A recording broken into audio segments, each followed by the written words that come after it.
kembali di ATV Sports. Kali ini kita masuk ke segmen Go Check bareng Bro Marco. Halo Bro Marco. Yo Imon. Kita bakal ngomongin apa hari ini? Tadi udah dijanjiin. Benar, kita mau ini dulu nih. Seru-seru.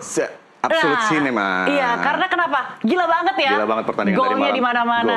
Pertandingannya, golnya banyak, pertandingannya seru, alurnya nggak bisa ditebak. Tapi sebelumnya kita mau sapa dulu nih Deculs nih. Gimana aman tangan? Keriting-keriting sekarang, balas-balasin komen. Untuk supporter Inter Milan kita ucapkan selamat dulu nih. Tim Anda dapat 1 tiket maju ke final. Dan buat untuk supporter Madrid juga ucapin selamat karena bisa bully Barca hari ini. Ya.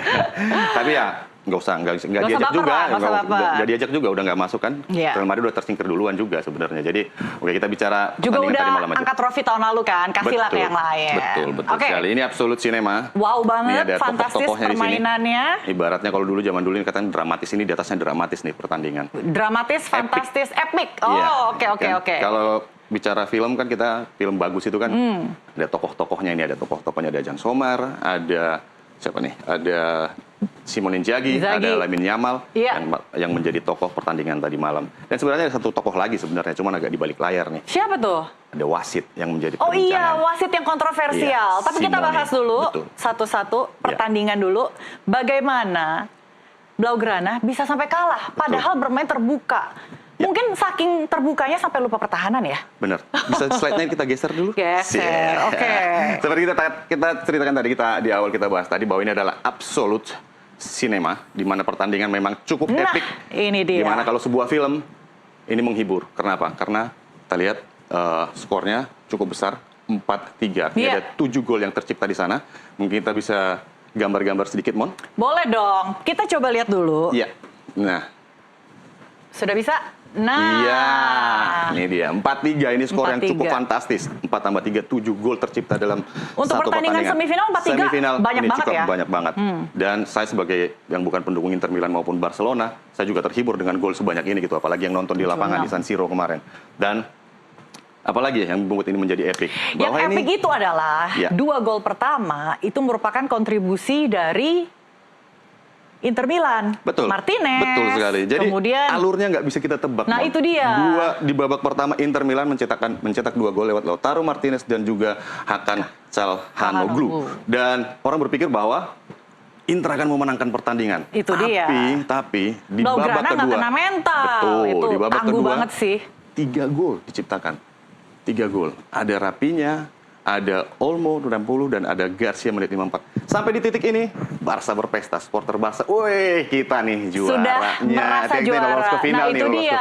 Saking kuat mentalnya sampai overconfident mungkin ya. Sampai akhirnya Acerbi menyamakan kedudukan pada masa injury time. Ini dia Acerbi ini nggak bisa ditebak ya, bro ya. Nah, 3-3 berakhir perpanjangan waktu. Nah itu dia penentuannya. Benar. Ini dia. Fartesi di menit ke-99. Hampir pingsan karena nggak percaya nih bisa cetak gol, menghampirin supporternya Inter Milan dan udah mau pingsan gitu karena nggak menyangka bahwa menit 99 dia mencetak gol dan menjadi penentu kemenangan Inter Milan atas Barcelona. Jadi kita lihat alurnya memang nggak bisa ditebak. Betul. Sebenarnya harus menambahkan satu nama. Tadi wajahnya sudah terpampang di slide pertama, Jan Sommer. Betul. Itu berjasa banget. Benar. Kita bicara film pasti ada tokoh dong. Nah itu dia. Kan? Ini jagoannya nih Jan Sommer nih. Di pertandingan kemarin melakukan banyak penyelamatan gemilang, termasuk 2 peluang emas dari Lamine Yamal. Tembakan on shot target dalam itu kotak penalti masih bisa ditepis oleh Dia seperti terbang gitu ya, terus menyelamatkan mister kanan jadi, gawang. Terbentur tembok kokoh yang Sommer kemarin Barcelona. Dan ya, itu dia dalam film juga kita tahu ada intrik. Nah, ada banyak intrik tuh beberapa kali ya. Wasitnya bolak-balik coba diceritain. Jadi ya biasa lah kalau dalam sinetron kan setelah bubaran film ada cerita di balik itu berdebat. Nah intriknya adalah wasit. Kemarin ada keputusan yang dianggap kontroversial salah satunya tentunya. Apa aja bro? Pada saat golnya Martinez masih aman ya? Martinez aman. Ini yang penalti yang menjadi perdebatan kemarin. Karena memang Wenger juga mengatakan ya udahlah jangan terlalu detail deh VAR-nya gitu. 50-50 jangan di slow mo gitu. Karena memang Lautaro Martinez juga udah nggak mungkin mencetak gol, dia udah mengincar penalti kata Wenger karena menjadi pengamat di beIN Sport. Nah, sementara Flick juga sebenarnya sedikit agak kecewa dengan wasit tapi nggak terlalu mengumbar lah. Dia menyatakan hasil ini memang tidak adil bagi timnya karena memang mereka bekerja keras nih sepanjang pertandingan tapi akhirnya harus kalah dengan skor 3-4. Dan yang menarik sebenarnya, ini dikulik-kulik nih si wasit nih yang asal Polandia ya. Iya. Nah, ditemukan juga bahwa ada satu foto nih yang jadi rame nih sekarang nih. Apa bahwa tuh? dia ternyata katanya fansnya Real Madrid. Nah. Karena dalam ada logo Real Madrid di tasnya ketika di kamar ganti. Nah itu ya jadi perdebatan, mungkin karena bajunya hitam mungkin jadi kambing hitam kali ya. Itu Kan cocok, Klopp baju hitam cocok kali ya. logi mungkin lah bro. Cocok logi kali ya, Iya, belum tentu ada netizen kan kebenarannya emang suka betul. begitu ya. Jadi ya menang aja, kalah ya kalah Iya. aja sih Yang sebenarnya. penting Oke. Barcelona mainnya juga cantik. Betul. Ya, bukannya ya Bener. mereka Ini permainan yang hanya- cukup baik, Mon, bener. Yang orang katakan itu benar, bahwa apapun ceritanya Barcelona kalah, tapi ini adalah sebuah pertandingan yang epic. Iya. Betul Dan sekali. cukup mengagetkan karena sebenarnya kita berharap Inter Milan hanya akan bertahan ya. Betul. Kemudian menunggu penalti Ya. dan itu yang menjadi penentuan. Tapi Ya. ternyata mereka mungkin di San Siro dengan dukungan supporternya publik, yang betul. cukup militan. Nah, mereka Ya. kemudian habis-habisan deh tuh di extra time, kemudian akhirnya mereka mencetak Ya. gol penentuan. Betul. Dan sebuah film biasanya penuh dengan pesan moral, nggak, Mon ya? Ada pesan moralnya nih sebenarnya. Apa tuh? Oke. Bahwa dalam sepak bola itu simple. Apa? Yang mencetak gol lebih banyak itu yang memenangkan pertandingan, bukan yang ball possession-nya lebih tinggi. Nah, itu dia Nah, ya. Inter Milan cetak gol lebih banyak, Barcelona ball possession-nya lebih tinggi. Itu Yang menang dia. tetap Inter Milan. Jadi ya sabar ya para pendukung Inter Milan. Tembakan ke gawang juga jauh lebih banyak sampai 20-an. On targetnya itu bahkan 10 lebih. Ya. Tapi ya yang namanya Ya. bola, yang menang aja. Yang menang yang cetak gol lebih banyak, dan Inter kali ini menang dan lolos ke final. Mon. Ya, itu dia tadi absolut sinemanya. See you Inter Milan di Allianz Arena Munchen. Munchen. Oke, Ya. next kita akan bahas. Oke, sebentar. Slide berikutnya. Pertandingan dini hari nanti. Ada apa ini? Arsenal lawan Ya. PSG. Gimana Kalau ya? aku sendiri sebenarnya udah lupa sebenarnya bahwa ada pertandingan satu lagi nih, karena tadi malam udah yang paling top menurutku. Udah seru banget ya. Seru banget. Kalau ini gimana ya? Ini skor di leg pertama 0-1. Arsenal bagaimana? Cuman ada satu gol nih. Oh, Cuman ada satu gol yang tercipta di leg pertama, dan Arsenal berharap bisa comeback atau remontada di markas Arsenal bagaimanakah PSG. nasibmu malam nanti? Iya. Harus Ini dia. mengejar margin 2 gol? Ya, paling Agak tidak dia susah ya. harus menang. Intinya harus menang di markas PSG di Parc des Princes. Parc des Dan Princes. ya agak gimana ya, bukannya mau mengecilkan Arsenal, tapi memang belum pernah sejarahnya Arsenal bisa menang di markasnya PSG. Dan mereka hanya 2 kali main di sana, hasilnya imbang 1-1. Oke. Dan ada fakta lain lagi bahwa tim yang di laga leg pertama di kandang kalah, itu jarang sekali bisa comeback di leg kedua dan lolos ke final. Hanya ada 2 sejauh ini, ada Ajax dan juga ada Tottenham Hotspur. Apakah Arsenal bisa mengikuti jejaknya Arsenal? Nah, Jejaknya 2 tim tadi, Arsenal bisa mengikuti itu? Belum. Ya, berat karena memang bermainnya di kandang PSG. Tapi sekali lagi juga ada kabar burung kalau Iya. Liga Champions itu penuh dengan kejutan. Betul dan sekali. sesuatu yang tidak terduga akan terjadi biasanya Bisa. di semifinal dan juga final. Ya boleh itu Liga bundar sih Champions. katanya, bisa apapun bisa terjadi dalam sepak Iya. bola. Tapi yang pasti Kita kasih harapan dong ke pendukung benar. Dan Arsenal. apalagi nanti sebenarnya ada satu yang masih penting nih buat pendukung Arsenal, bahwa Thomas Partey itu udah bisa main di pertandingan ini. Oke. Thomas Partey ini Bantua. cukup baik, pemain tengah. Dia itu menjadi kunci lini tengahnya The Gunners. Dia di leg pertama nggak main, jadi akhirnya permainan lini tengahnya Arsenal itu nggak terlalu hidup. Declan Rice nggak bisa bermain dengan leluasa. Iya. Dan di sini dia udah bisa main nih. Artinya apa? Declan Rice akan bisa berkreatif lagi nih. Betul. Trio STM-nya mereka Di juga akan bisa posisi lebih dianya sendiri gacor ya. lagi nih. Ya. Dan kita lihat PSG sendiri tentu nggak mau kalah dong, Mon. Main di kandang. Iya. Di depan dengan pendukungnya sendiri. supporternya. Iya kan? Unggul 1-0. Luis Enrique itu adalah pelatih yang udah pernah membawa Barcelona juara di Liga Champions. Jadi peluang untuk bisa memenangkan pertandingan di home cukup besar. Dan sepertinya di PSG juga bisa mengandalkan kuda hitam Gianluigi Donnarumma ya, Ya, yang kalau bisa betul. konsisten seperti pertandingan sebelumnya. Tembok nah, tangguh juga itu seperti Jan Sommer dia. Nah, Ya. dia Donnarumma walaupun muda, dia kemarin bermain cukup baik di pertandingan leg pertama dengan pertama, melakukan banyak penyelamatan untuk Arsenal. Dan untuk PSG maksud kami. Dan di pertandingan dini hari nanti ya akan lebih tenang karena bermain di depan publik sendiri. Semoga sih ya nggak tertekan dengan publiknya sendiri ya. Jadi saya sih kalau di sini menjagokan PSG sih. Tapi ngomong-ngomong Dembele di sini yang mencetak gol di leg pertama, kabarnya nih leg kedua agak-agak sedikit bermasalah hamstringnya nih. Jadi mungkin bisa jadi Kabar terbaru sebenarnya, Ousmane Dembele udah ikut latihan, Mon. Oh, Jadi ini oke. kabar baik untuk PSG, kabar buruk buat fansnya. Arsenal.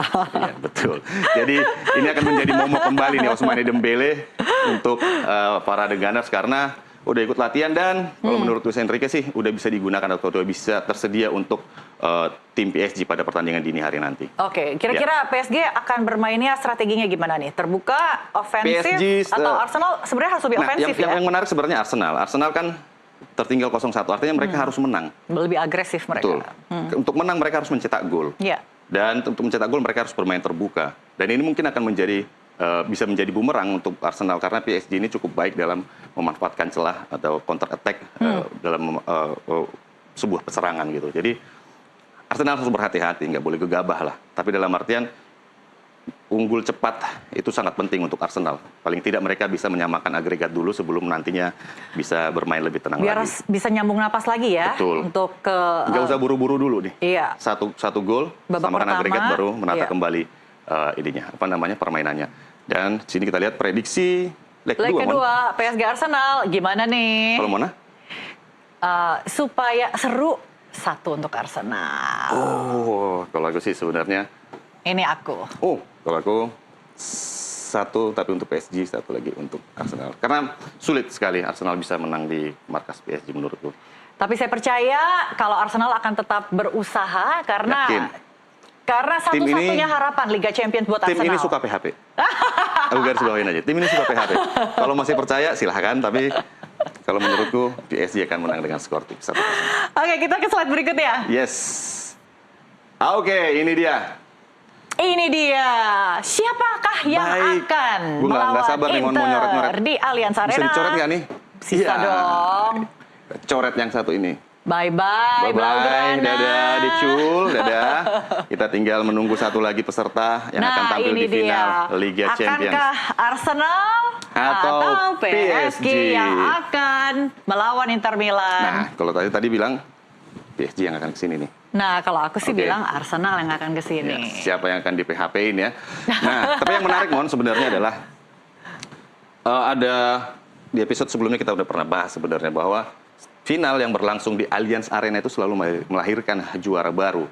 Ada di sana ada Nottingham Forest, ada Marseille, terus ada Borussia Dortmund, terus ada juga Chelsea, itu semuanya juara baru yang lahir di Allianz Arena. Nah, pertanyaannya apakah memang ini akan lahir juara baru di sini? Kalau Arsenal yang lolos ke final menurut prediksi Mona, aku sih tetap yakin Inter yang akan memenangkan pertandingan. Inter sih kemarin mainnya emang bagus ya. Jadi kalau misalnya bisa konsisten mungkin sesuai prediksi Bro Marco. Tapi ketika Liga Champions memberikan banyak sekali kejutan, Yes. nah misalkan Arsenal yang maju Nah, ataupun PSG, karena PSG. dua-duanya juga belum pernah, jadi ada dua-duanya catatan juga menarik juga desperate nih. nih. Inter Milan selain kemarin pertandingannya itu cukup baik ya. Maksudnya dia mengalahkan tim yang sangat baik, calon kandidat juara Barcelona. Dia mengalahkan di semifinal. Dan Inter Milan juga punya pengalaman di 2009-2010. Inter Milan itu mengalahkan Barcelona, Mon, di babak semifinal. Dan ujungnya apa? Juara setelah mengalahkan Bayern Munchen dengan skor 2-0. Dan ini bisa jadi terulang. Betul, betul, betul. Inter Milan memang kalau misalnya bisa mempertahankan konsisten, lini belakang ini juga bisa Yes. berubah strateginya ketika harus menyerang, mereka menyerang. Nah, Yeah. itu dia yang membuat musuh akan menjadi Yang kewalahan dan menarik kocar-kacir akhirnya seperti Blaugrana kemarin. Betul. Yang menarik dari Inter Milan sebenarnya kan mereka ini adalah sekarang menerapkan kembali atau mempopulerkan kembali sistem permainan bertahan dari Italia. Mereka kental sekali dengan permainan bertahan Defense. Italia dan juga counter attack mereka yang sangat kuat. Jadi ya saya sih masih menjagokan Inter Milan untuk bisa juara Liga Champions musim ini. Ya, memang sih mereka bermain cukup rapat ya. Yes. Dan mereka juga tidak ada satupun pemain yang lebih unggul, lebih dominan dari lainnya. Sehingga permainan cukup kolektif. Satu-satunya yang menjadi tantangan atau kendala atau tantangan bagi Inter Milan adalah masalah stamina. Mereka banyak pemain yang cedera. Kemarin Lautaro Martinez juga cedera. Yeah. Ya, tapi kita masih panjang sebenarnya menuju ke babak final. Dan kalau memang masih tetap bertahan dengan Arsenal, jangan ini nanti kalau di PHP Kecewa di PHP ini ya, semoga tidak. Baik, jadi selanjutnya kita akan melihat bagaimana Inter Milan melawan siapakah yang akan nanti maju. Kita tunggu permainan dini hari nanti. Betul. Jam 2 waktu Nonton, ya? Indonesia Barat. Mudah-mudahan masih melek ya. Tapi harusnya sih nonton karena sepertinya permainannya nggak akan kalah Absolute Cinemanya ya. Mudah-mudahan ada Absolute Mudah-mudahan ya Cinema tidak episode kedua. mengecewakan. Baik. Oke, terima kasih Bro Marco. Terima kasih. Pemirsa, tetaplah di NTV Sports. Kami masih punya satu segmen lagi. Tetaplah di tempat Anda.